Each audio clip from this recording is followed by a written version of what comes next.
Bonjour à toutes et à tous, Lauriane Chalony, je suis DRH du groupe Line Data. Line Data est un éditeur de logiciels groupe français international avec 1300 collaborateurs répartis dans 20 bureaux dans le monde. Nous sommes spécialisés sur les secteurs de la finance, l'asset management et la gestion des crédits. Alors, quelques mots sur moi, je suis diplômée de l'ESCA de la promotion 2003-2008 après avoir suivi un master en ressources humaines.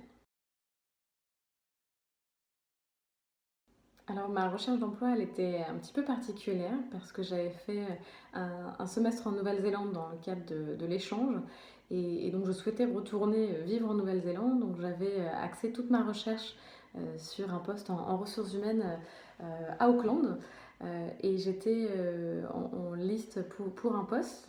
Donc à distance, pour le coup, ça marchait quand même. J'avais postulé à des offres et j'avais fait pas mal d'entretiens à distance sans pouvoir m'y rendre. Mais en parallèle, il y avait une offre qui m'avait beaucoup plu dans le secteur de l'automobile. C'était un secteur où j'avais toujours eu envie de travailler.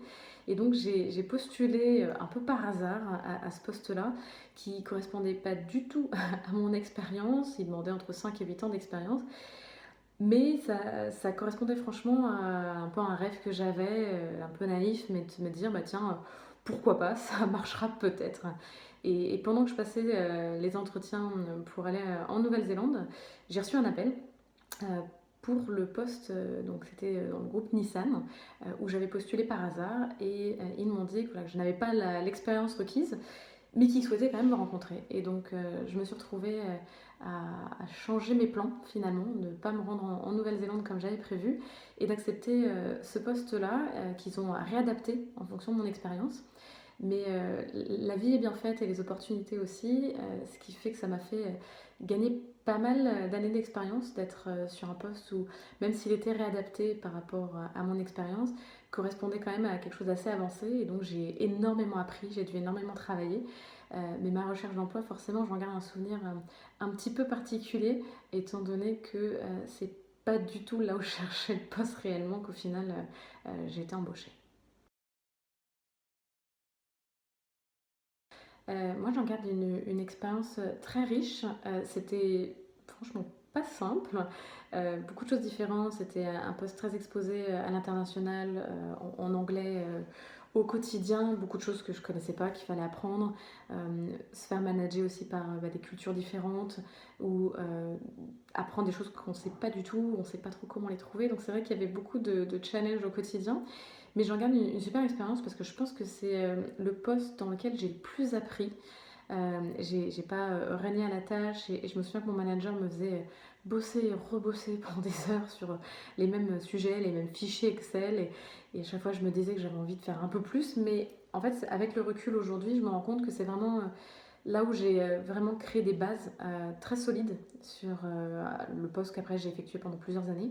Et je devrais revenir en arrière, je pense que limite je bosserai encore plus sur ces différents sujets, tellement ça m'a beaucoup apporté. Donc voilà, limite merci à mon manager de l'époque avec qui je suis toujours en contact. Je pense que c'est de ne pas mésestimer le relationnel que vous pouvez avoir avec des gens de votre réseau, des contacts, les personnes avec lesquelles vous avez fait des stages précédemment. Euh, Moi, c'est, je pense, qui m'a beaucoup apporté sur ma première recherche d'emploi. Une des raisons qui fait que j'avais été contactée sur le poste auquel je ne correspondais pas, c'est qu'ils ont tout simplement appelé un de mes managers de stage où j'avais travaillé précédemment. Et quand ils lui ont parlé du poste pour lui-même, en fait, il a dit qu'il n'était pas intéressé, mais qu'il a donné mon nom. Et juste le fait qu'il ait donné mon nom fait qu'ils m'ont appelé et derrière, bah, ça a découlé sur un entretien et ça a avancé. Et je le vois en fait sur tous les postes, toutes les évolutions et tous les gens que je rencontre au quotidien dans le cadre de mon job.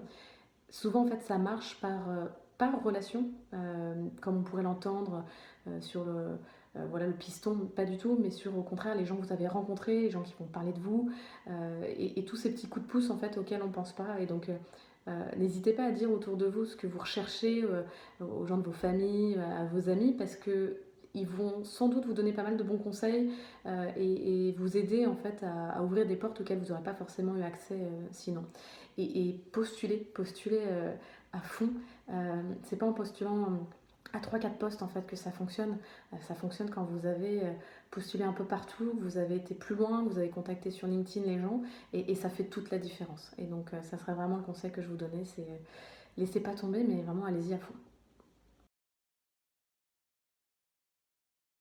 Je pense que je dirais prenez des risques. C'est souvent en prenant des risques qu'on rencontre les plus belles opportunités.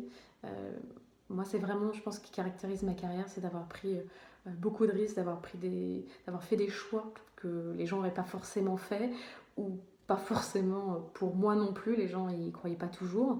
Et j'ai vraiment, en fait, pris des risques, mais mesurés, c'est-à-dire de me dire, mais voilà, au pire, si ça marche pas, bah, c'est pas grave, j'aurais tenté, j'aurais appris, ça m'aura donné une nouvelle expérience.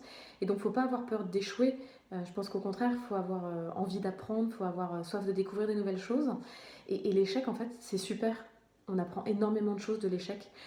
Donc, voilà, le conseil que j'ai à vous donner, c'est prenez des risques, apprenez, découvrez des nouvelles choses.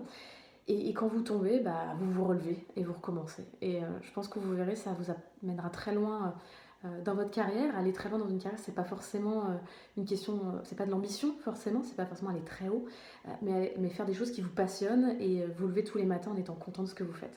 Et je pense que c'est ce qui me rend le plus heureuse au quotidien, c'est d'être super contente de me lever le matin. Voilà. Donc je vous souhaite en tout cas à tous la même chose.